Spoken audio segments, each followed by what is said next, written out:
자, 이렇게 해서 Q&A 시간 짧게 가져갈 수 있을 것 같은데 여러분 혹시 질문 있으시면 원하시는 질문 편안하게 하시면 될 것 같습니다. 저는 부산에서 환경교육을 하고 있는 환경교육사로 활동하고 있는데요. 학교 가서 애들이 선생님 제가 텀블러 쓰고 뭐 하고 이렇게 해도 쓰레기 버리는 사람 더 많잖아요. 이렇게 할 때 해줄 수 있는 답을 오늘 얻을 수 있었던 것 같아서 너무 좋은 시간이었습니다. 제가 한 가지 여쭤보고 싶은 건 아까 건강한 비건을 하기 위해서 책이라든지 아니면 영상이라든지 이런 것들 추천 좀 해주세요. 네, 감사합니다. 일단 너무 진행하고 계셔서 정말 응원드리고요. 건강한 비건에 대해서는 한국에서 이위철 이사님이라는 분이 계시는데요. 그래서 그분은 이제 의사신데 주로 많이 권하시는 게 자연식물식이죠. 왜냐면 그 캠브리지 대학교에서 발표했던 논문이 있는데요. 거기 보면은 이제 그 100만 참전 용사라는 이제 그 연구가 했었거든요. 근데 거기서 이제 정말 거의 100만 명 가까이 참전 용사를 계속해서 연구하고 있는데 얼마나 빨리 사망하는지 등등 보는데 채식 위주 식단 하신 사람들은 사망률이 25% 줄었고요. 자연식물식 했던 사람들은 36% 줄었어요. 그래서 정말로 자연식물식 얼마나 건강한지도 많이 볼 수 있을 것 같은데요. 책 같은 거 하나 추천드리자면 제목이 너무 이상하게 번역됐어요. 근데 최강의 식물식이라고 우리 배 안에 있는 유산균 관련된 그리고 이제 식이섬유 관련된 책 내용이거든요. 그분도 이사가 쓰신 거고 그리고 영양사랑 함께 쓰셨어요. 근데 이게 이제 해외 책인데 근데 저는 진짜 재밌었어요. 그 책 너무 재밌었어요. 근데 거기서 주로 말하는 게 뭐냐면 우리가 30개 정도의 과일 채소를 이제 매주 먹는다면 문제 전혀 없다라고 하시는 거예요. 우리가 잘 모르는데 모든 채소에 필수 아미노산 다 있어요. 이거는 팩트예요. 그냥 비율이 안 맞아서 그래요. 그래서 그 이희철 선생님이 쓰신 책 보시면 그 단백질 관련된 내용이 나와요. 그래서 이제 뭐 토마토에서 무슨 아미노산이 많고 그래서 뭐 감자에서 뭐 많고 그래서 다양하게 먹으면 여기 없는 거 저기다 붙게 돼요. 근데 우리 몸은 이제 아미노산의 사슬이거든요. 완성체 됐을 때 그게 우리가 단백질이라고 불리는데 근데 우리 몸은 어떤 방법으로 오든 따로 오든 전혀 상관 안 해요.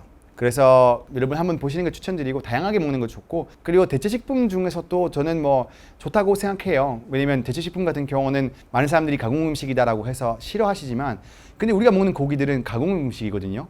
항생제 넣고 비타민 넣고 막 등등 하는 거 보면 이게 자연적인 음식이다라고 보긴 되게 애매하다고 생각하고 있습니다. 그래서 특히 우리가 먹는 것 중에 가공육 많잖아요. WHO에서 정의한 발암 물질한 1군이죠. 담배와 함께. 그리고 불근육도 2군이에요. 왜냐면 인간은 불근육을 하루에 20g 이상 소화하기 힘들다고 하더라고요. 그런 것도 있으니까 요새 또 대체식품 중에서 더 좋게 나오기 위해서 노력하고 있더라고요. 해외에서는 뭐 아예 전부제 거의 없이 만든다거나 하는 거 있는데 한국 아직 그렇진 않아요. 그리고 알아야 되는 게 하나가 그 최강의 식물식에서 나오는 내용인데 무슨 음식 뭐냐에 따라서 우리 속 안에 있는 유산균들이 달라져요.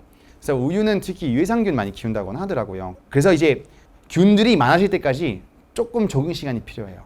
그래서 하루아침에 확 비건하는 것보다 서서히 조금씩 줄여가면서 익숙해지는 과정을 좀 거치는 게 더 나아요. 왜냐면 이제 우리 몸이 그거 더 잘 소화할 수 있게끔 바뀌어요.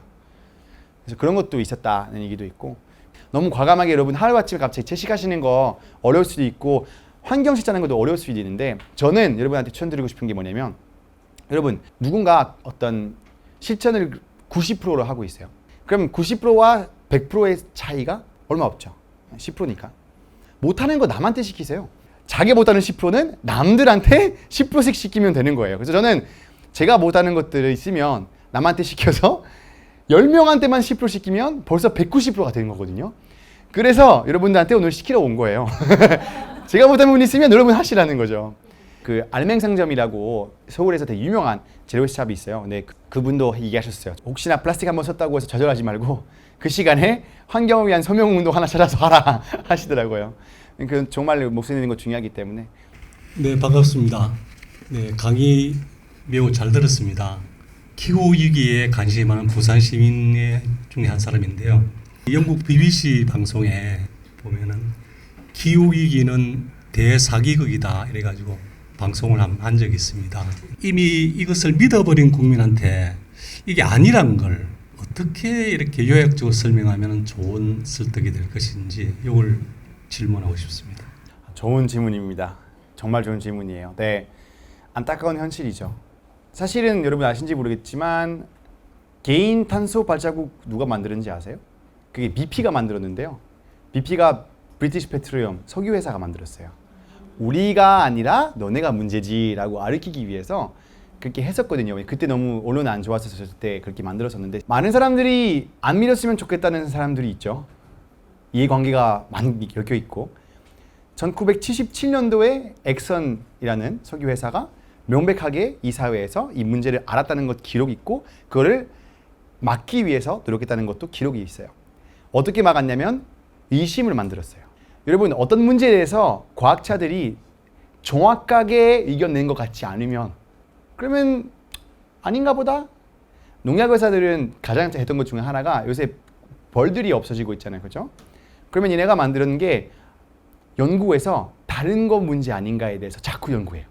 아 그럼 농약 문제 아닌가 봐. 다른 것도 문제 있네. 하게 되는 거거든요. 근데 저는 그런 사람한테 주변에도 있어요. 저 방송 같이 하는 친구 동료 있는데 저한테 막 자꾸 이상한 거 보내요. 막 하는 말이 있거든요.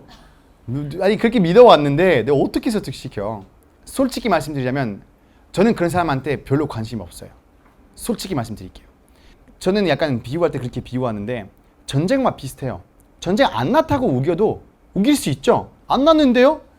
근데 어느 날 자기 집 옆에 폭탄 터지면 그 사람도 언젠가 믿을 수밖에 없는 순간이 올 거예요.